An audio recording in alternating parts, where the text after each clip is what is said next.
There is a gold and silver reporting rule that broke the entire system, and here in 2026, almost nobody is telling you the plain truth about it. Folks hear the word reporting, and their stomach drops. They picture a big government file with their name on it, a list of every coin they ever bought, a knock on the door because they sold a few ounces. I understand that fear because for years the rules were murky and the dealers themselves did not always explain them right. But the ground shifted, and it shifted in your favor, and I want to walk you through it the way I would explain it to a buddy over coffee. Here is the short version before we dig in. There are really only two forms in this whole business. One is used when you sell, and one is used when you buy with cash. That is it. There is no secret registry of gold owners sitting in a vault somewhere. Nobody in Washington is keeping a running count of how many eagles you have stacked in your safe. These forms are not fines. They do not mean you owe money. They just say a transaction happened, and in most cases you can arrange your affairs so no form ever gets created at all. Now with gold sitting up near $4,376 an ounce and silver near $66 this August of 2026, a whole lot more people are buying and selling and asking these questions. When prices climb like this, folks who bought years ago start thinking about taking some profit, and folks who never stacked before start wanting in. So the phones at the coin shops are ringing, and the same worried questions come up again and again. That is exactly why I want to lay this out clean and simple, so you can stop worrying about the wrong things and pay attention to the things that actually matter. And I can tell you, the fear around reporting has always been bigger than the reality of it. I have watched good, honest people talk themselves out of stacking it all because somebody at a lunch counter told them the government tracks every coin. That is just not true, and it has never been true. But bad information spreads faster than good information, especially when money and metal are involved. So my job today is to replace the scary story in your head with the actual rules, the ones written down in black and white, so you can make your decisions based on facts instead of fear. I'm Hank, and I've stacked physical silver and gold for 35 years through every boom and bust. So if you want to stack the smart way, consider subscribing. It's free, and you can always change your mind later. Let me start by clearing up the biggest myth of all, the one about a list that supposedly tracks what you own. Let me be straight with you about who I am so you know how to take all this. I'm a stacker, not your accountant. This is education, not tax advice. The rules can vary by state, and your situation is your own, so anything I say here you should confirm with your own CPA before you act on it. I'm not going to send you off to download some fancy PDF or push you toward a link. I'm just going to keep it plain, the way I wish somebody had done for me when I started. And the first plain fact is this: there is no catalog of gold owners in this country. When you buy a coin, nobody writes down that you now own it and adds it to some master file. That image people carry in their heads simply does not exist. What does exist is those two forms, so let me name them. The first is a 1099B, and that one is tied to selling. The second is a Form 8300, and that one is tied to buying with cash. Keep those two straight in your mind and you already understand this subject better than most people who have been stacking for decades. Everything else is just detail hanging off those two forms. To understand why the sell side got so much better, you have to know a little history, and I will keep it quick. Back in 1992, the IRS started requiring dealers to report certain transactions.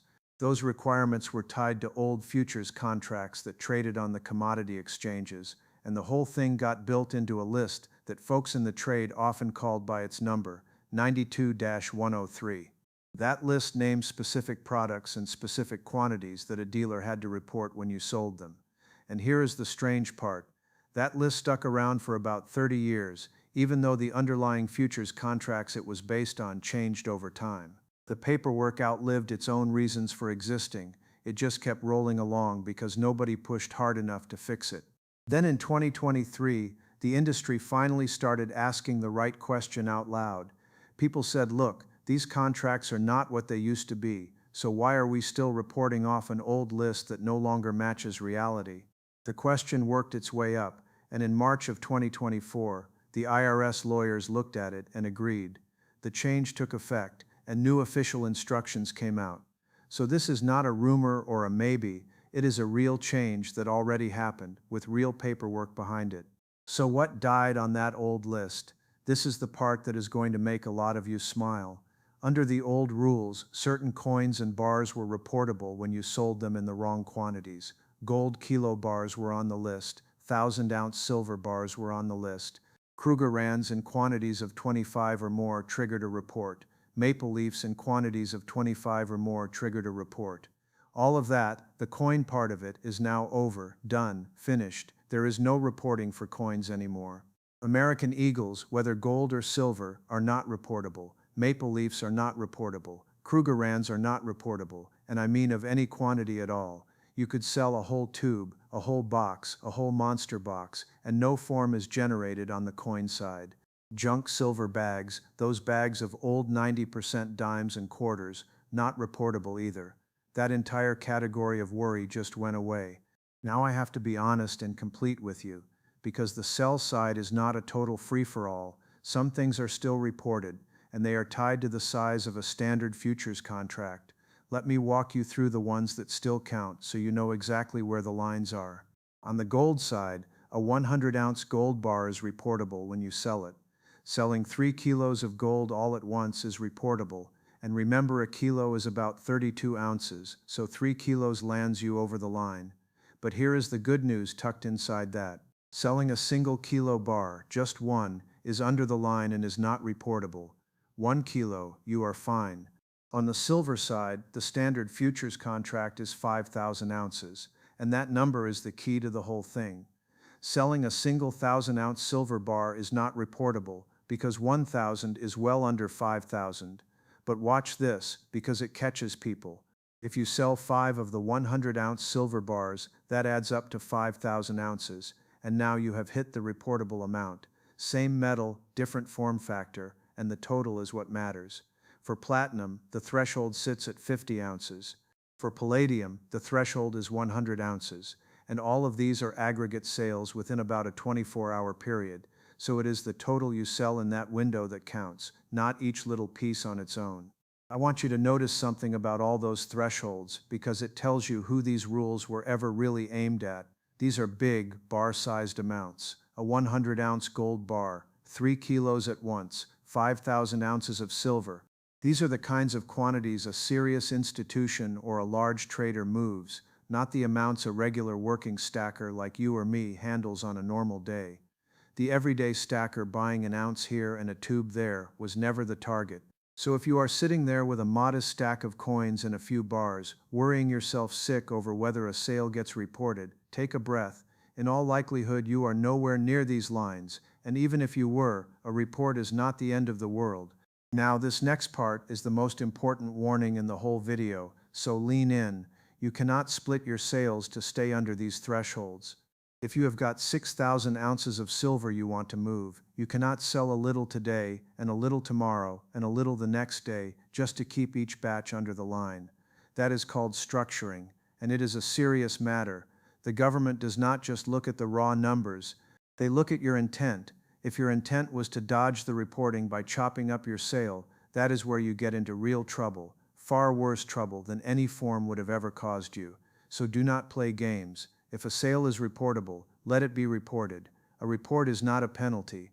Structuring to avoid one actually is a crime.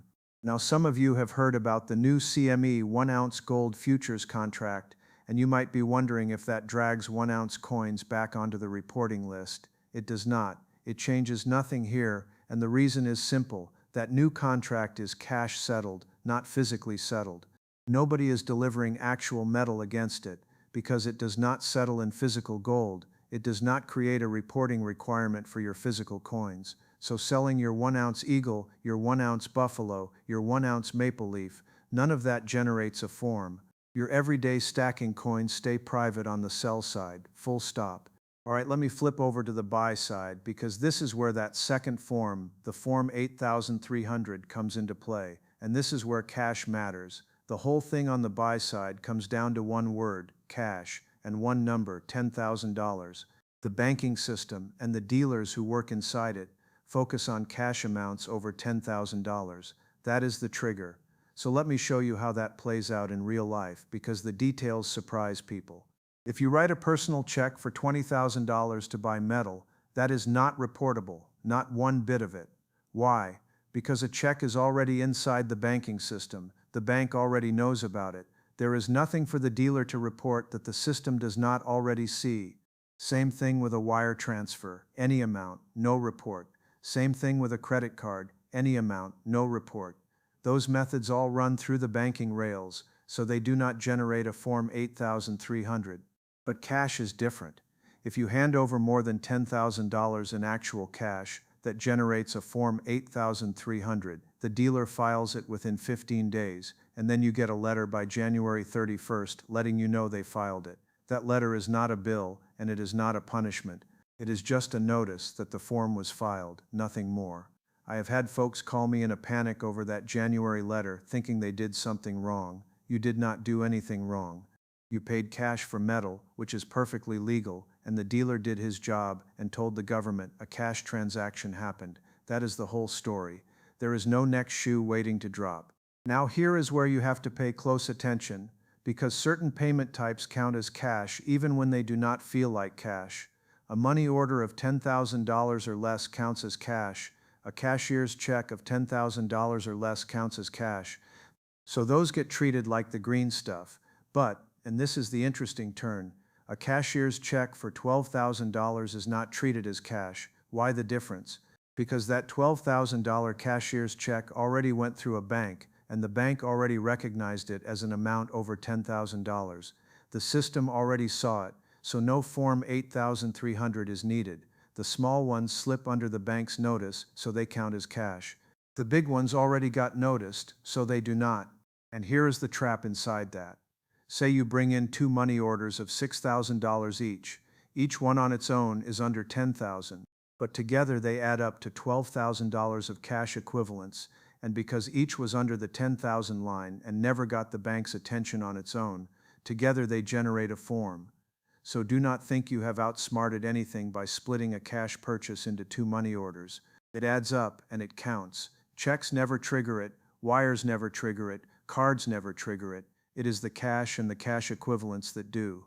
And yes, structuring applies on the buy side too, just like it does on the sell side.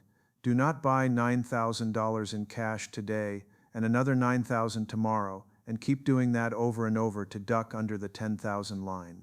That is structuring, and there is a specific law about it in the code at 31 USC 5324, sometimes called multi-day buying. Once again, it comes down to intent. If you are deliberately breaking up your cash buying to avoid the form, that is the problem.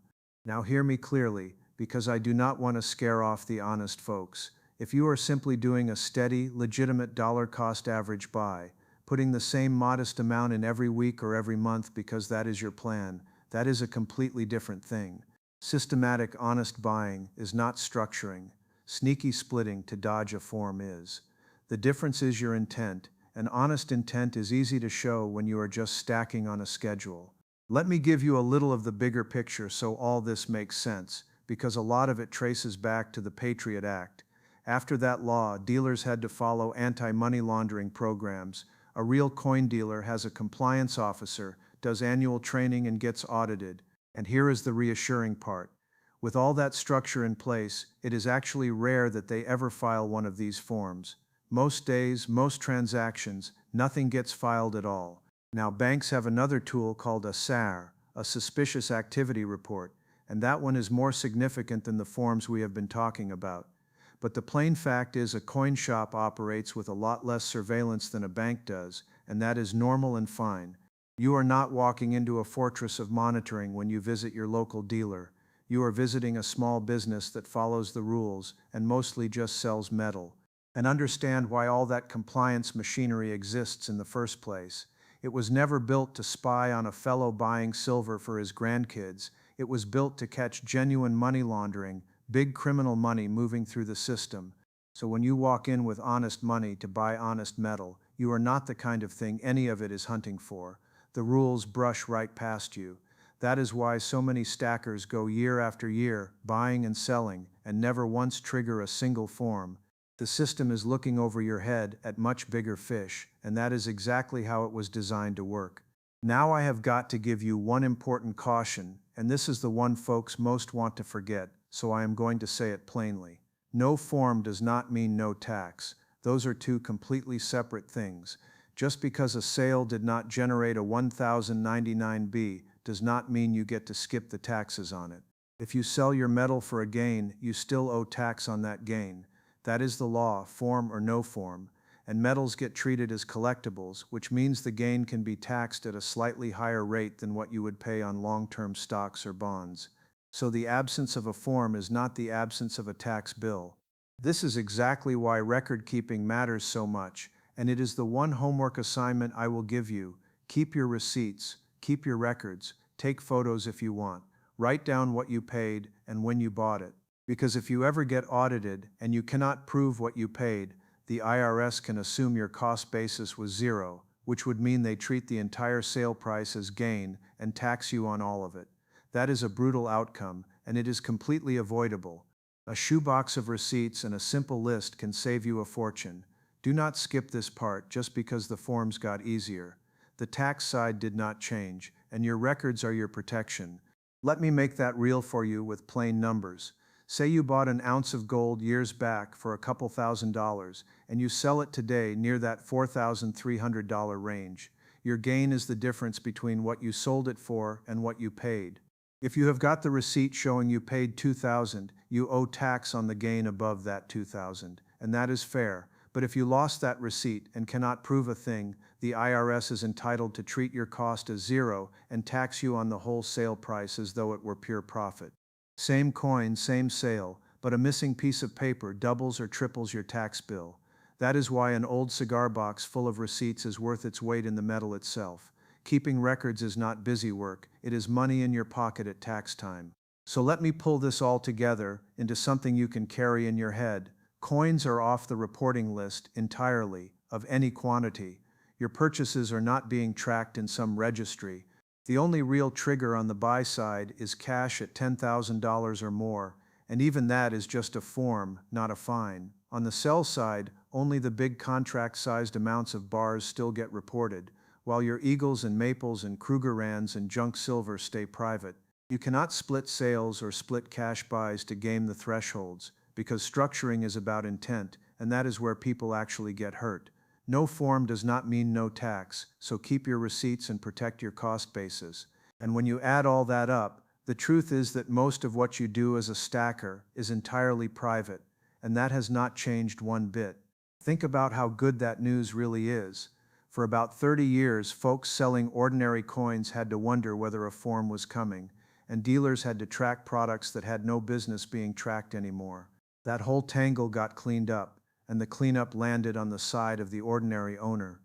It is not often that a government rule changes in the direction of less paperwork and more privacy for regular people, but this one did, and it is worth knowing about and worth trusting. That is the whole picture, laid out plain, the way I would want somebody to lay it out for me. The system that scared people for 30 years got fixed, and it got fixed in your favor.